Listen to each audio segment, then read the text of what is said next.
Hello students, I hope you all are well. In this video we are going to start exercise 2.1 of polynomials, okay, and this video is for class 9th mathematics. तो बेटा शुरू करेंगे with question number 1. Question number 1 में बोला गया है which of the following expressions are polynomial. आपको ये सारे कुछ एक्सप्रेशंस गिवन है, आपको बताना है कि इन एक्सप्रेशंस में से कौन पॉलिनोमियल है.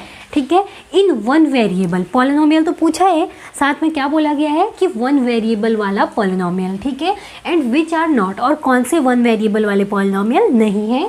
आपको बोला गया है state reason for your answer. ठीक है, आपको रीज़न भी देना है अपने आंसर के लिए. तो सबसे पहले देखिए पॉलिनोमियल क्या होता है, बताया था हमने, कांस्टेंट है ना, constant into variable to the power whole number. यही बताया था ना हमने कि constant into variable to the power whole number. अगर ऐसी फॉर्म पे कोई चीज़ है तो it means this is polynomial. और वन वेरिएबल की बात की है तो या तो x होगा या y होगा या z होगा या t होगा या फिर ऐसे और कुछ. ठीक है ना, तो आपको देखना है कि constant into variable to the power whole number. And variable के लिए इनमें से केवल एक ही वेरिएबल अगर प्रेजेंट है क्वेश्चन में, it means this is polynomial. ठीक है, तो शुरू करते हैं पार्ट 1 के साथ. देखिए यहाँ क्या है, 4x² माइनस 3x प्लस 7. देखिए वेरिएबल इज x है ना, तो इसका मतलब वेरिएबल कितना है इसके लिए बेटा, x, variable equal to x. And इसकी जो पावर है ना, ये देखिए होल नंबर है, x की पावर भी होल नंबर है. और 7 के लिए अगर x लिखें तो यहाँ x की पावर 0 यानी होल नंबर है. It means this is polynomial in one variable. ठीक है बेटा, तो ये बात हो गई हमारे फर्स्ट पार्ट की. अब हम देखते हैं सेकंड पार्ट. देखिए यहाँ y² प्लस √2. ठीक है ना, y² यानी y क्या हमारा वेरिएबल, केवल एक वेरिएबल है, पावर कितनी है 2, this is whole number plus constant है ना. It means this is also a polynomial in one variable. Clear हुआ ना. अब अगर यहाँ देखें तो देखिए 3 into √t plus t into √2 है ना.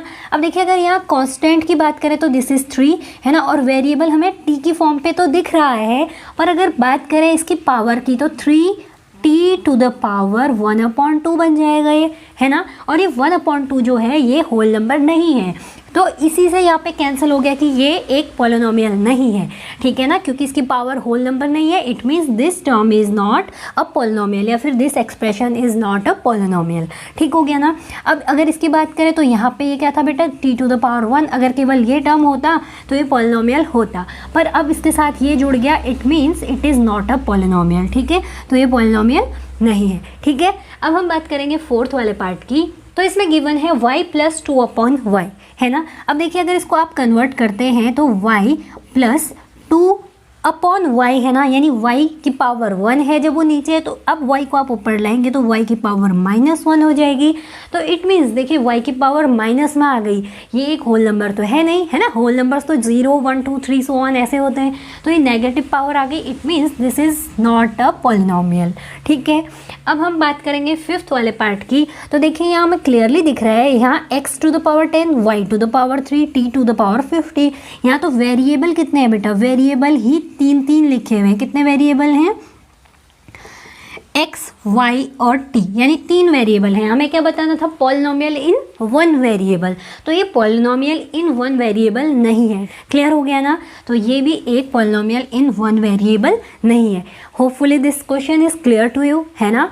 So students, our next question is, जिसमें आपसे पूछा गया है write the coefficient of x² in each of the following. ठीक है, आपको 4 पार्ट्स गिवन है, आपको क्या बताना है, x² का कोफिशिएंट. ओके, तो कोफिशिएंट क्या होता है, द कांस्टेंट टर्म जो कि x² के साथ लगा हुआ है ना. तो देखिए अगर फर्स्ट पार्ट की बात करें तो x² के साथ कांस्टेंट टर्म कुछ दिख नहीं रहा हमें, पर अगर आप इसको ओपन करेंगे ना तो देखिए आप इसको इस तरीके से भी तो इसका एक्सपेंशन लिख सकते हैं कि 2 + 1 × x² + x लिख सकते हो ना. और इस x को भी आप 1 × x की फॉर्म पे लिख सकते हो, यानी कि x² का कोफिशिएंट यानी कांस्टेंट टर्म जो x² के साथ लगा है दिस इज 1, इसीलिए coefficient of x² for the first part is 1. ठीक है, तो ये हो गया हमारा 1. अब सिमिलरली आप सेकेंड पार्ट के लिए चेक करेंगे, 2 - x² + x³ हमें क्या चाहिए, कोफिशिएंट ऑफ x² है ना. अब यहाँ अगर इसको हम एक्सपेंशन को चेंज कर लेना इस तरीके से, 2 - 1 × x² + 1 × x³ है ना, ऐसे लिख सकते हैं ना। अगर आपको डायरेक्टली नहीं पता लग रहा ना तो आप 1 इसको कांस्टेंट टर्म को 1 मान सकते हैं, ठीक है। क्यों कर रहे हैं ऐसा, क्योंकि 1 से अगर आप इसको मल्टीप्लाई करेंगे तो अगेन आपको एक्स स्क्वायर मिल जाएगा। इसका मतलब no change in the question, है ना, हमें केवल जो कोफिशिएंट चाहिए वो मिल गया। तो यहाँ पे कितना है कांस्टेंट टर्म एक्स स्क्वायर के साथ लगा हुआ, दिस इज -1। यहाँ पे 1 नहीं लिखेंगे, ठीक है ना, क्योंकि यहाँ साइन क्या है, माइनस है, इसीलिए हम साइन के साथ कोफिशिएंट को लिखेंगे। क्लियर है ना। तो this is -1, so coefficient of second part is -1, ठीक है ना। Now we will check for the third part. इसमें गिवन है π/2 एक्स स्क्वायर प्लस एक्स। यहाँ पे क्लियरली एक्स स्क्वायर का कोफिशिएंट कितना दिख रहा है बेटा, π/2। इसका मतलब जो ये π/2 है यही क्या है, कोफिशिएंट है, और π/2 भी एक कांस्टेंट टर्म है ना। तो ये भी आपको क्लियर हो गया। तो ये क्वेश्चन हमारा हुआ। Now fourth part, √2x - 1। हमें √2x-1 गिवन है, पर हमें चाहिए एक्स स्क्वायर का कोफिशिएंट। तो एक्स स्क्वायर का टर्म तो प्रेजेंट है ही नहीं, तो इसको कैसे लिख सकते हैं। देखिए अगर इस एक्सपेंशन की बात करें तो क्या आप इसे ऐसे लिख सकते हैं, √2x-1 तो है ही, अगर इस पर प्लस 0 × एक्स स्क्वायर लिख दूँ तो क्या ये टर्म सही है, यस है ना, ये टर्म फिर भी वही है। इसका मतलब यहाँ पे एक्स स्क्वायर का अगर कोफिशिएंट की बात करें तो हम 0 बोल सकते हैं, ठीक है। तो इसका कोफिशिएंट हो गया बेटा 0, क्योंकि यहाँ एक्स स्क्वायर वाला टर्म प्रेजेंट ही नहीं है, इसका मतलब कोफिशिएंट 0 होगा। जिसने पूरे टर्म को ही 0 कर दिया यानी कि ये वैनिश हो गया, है ना, ये पूरा ही वैनिश हो गया, इसीलिए ये 2 ही टर्म यहाँ पे प्रेजेंट है। तो ये हो गया हमारा एक्स स्क्वायर का coefficient for the fourth part. Now we will proceed to the next question. तो बेटा अगर बात करें अपने थर्ड क्वेश्चन की, तो इसमें गिवन है give 1 example each of a binomial of degree 35 and a monomial of degree 100, ठीक है। अब देखिए आपको 2 चीज़ें पता होनी चाहिए, बाइनोमियल एंड मोनोमियल, है ना। बाइनोमियल जैसा कि हमने बताया था, बाइनोमियल में कितने टर्म्स होते हैं, 2 टर्म्स होते हैं, यानी कि एक टर्म प्लस या माइनस और दूसरा टर्म। आपको 2 टर्म की फॉर्म में बाइनोमियल लिखना है, और डिग्री कितनी होनी चाहिए, 35 डिग्री होने का मतलब क्या है बेटा, डिग्री अगर 35 है तो इसका मतलब हाईएस्ट पावर कितनी होनी चाहिए, 35। जो भी आप टर्म बनाओगे उसकी डिग्री कितनी होनी चाहिए, 35, यानी हाईएस्ट पावर 35। क्लियर है। अब दूसरी चीज़ आपको लिखनी है मोनोमियल ऑफ डिग्री 100। मोनोमियल का मतलब है केवल एक टर्म, है ना, एक टर्म आएगा और उसकी डिग्री कितनी होगी, दिस इज 100। डिग्री कितनी आएगी, 100। डिग्री का मतलब क्या है बेटा, हाईएस्ट पावर, ठीक है, आपको ये याद रखना है। तो लिख लेंगे, कोई भी आप कुछ भी बना के लिख सकते हैं, ठीक है ना। डिग्री आपने 35 करनी है तो y⁵ 35 कर दिया हमने, प्लस माइनस। अब यहाँ पे इस वाले टर्म पे देखिए, यहाँ तो आप यही लिखेंगे, पावर 35 में लिखेंगे, यहाँ आप कोई कांस्टेंट टर्म भी लिख सकते हैं, +4 लिख दिया सपोज, या फिर आप क्या लिख सकते हैं, सपोज आपने लिख दिया यहाँ y⁵ 35, है ना, प्लस करिए या माइनस करिए। मैंने प्लस माइनस इसीलिए लिखा है कि आपकी चॉइस है, आप इनके बीच में प्लस करिए या माइनस करिए। सपोज हमने कर लिया प्लस, अब ये y⁵ भी लिख सकते हो आप, ये भी क्या है, एक बाइनोमियल है, ठीक है, ऑफ डिग्री 35।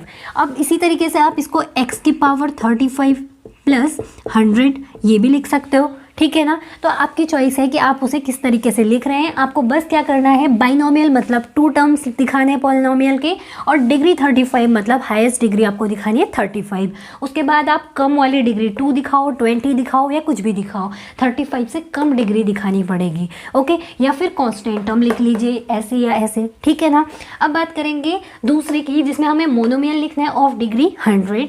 तो देखिए मोनोमियल मतलब हमें केवल एक ही टर्म लिखना है जिसकी डिग्री कितनी हो, 100। सपोज करिए मैंने लिख दिया x⁵ 100, या किसी और ने लिख दिया y⁵ 100, ठीक है, या कोई लिख दे z⁵ 100।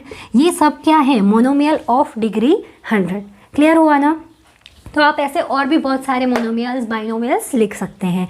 तो दिस इज द क्वेश्चन 4, है ना, जो कि हमने इसका सॉल्यूशन इस तरीके से किया।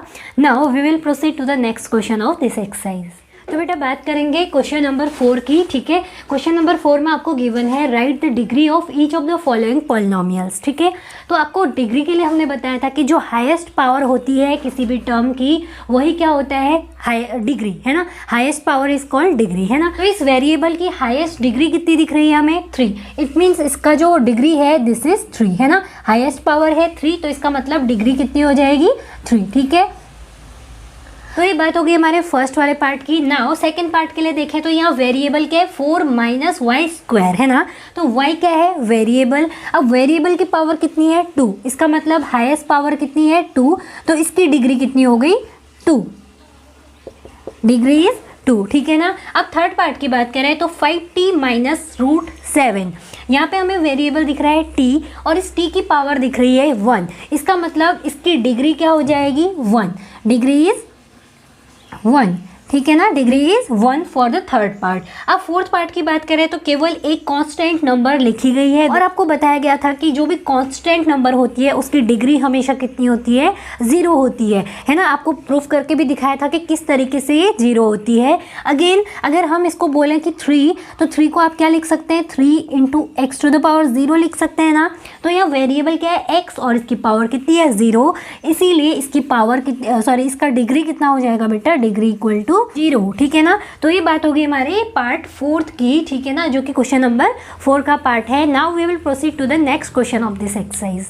तो स्टूडेंट्स बात करेंगे क्वेश्चन नंबर 5 की। इसमें आपको बोला गया है classify the following as linear, quadratic and cubic polynomial, ठीक है। हमने इसके टाइप पढ़े थे ना कि पॉलिनोमियल को हम लीनियर, क्वाड्रेटिक एंड क्यूबिक कैसे डिस्ट्रीब्यूट करते हैं। अगर किसी पॉलिनोमियल की पावर है 1 इट मीन्स वो लीनियर है, अगर पावर है 2 it means this is quadratic, and अगर पावर 3 है तो वो होता है क्यूबिक पॉलिनोमियल, है ना। तो देखें हम फर्स्ट पार्ट को देखें अगर, तो यह एक्स स्क्वायर प्लस एक्स, तो इसकी हाईएस्ट पावर हमें दिख रही है स्क्वायर में, यानी 2 हमें पावर दिख रही है, it means this is quadratic, ठीक है। तो ये कैसा हो गया पॉलिनोमियल, दिस इज क्वाड्रेटिक,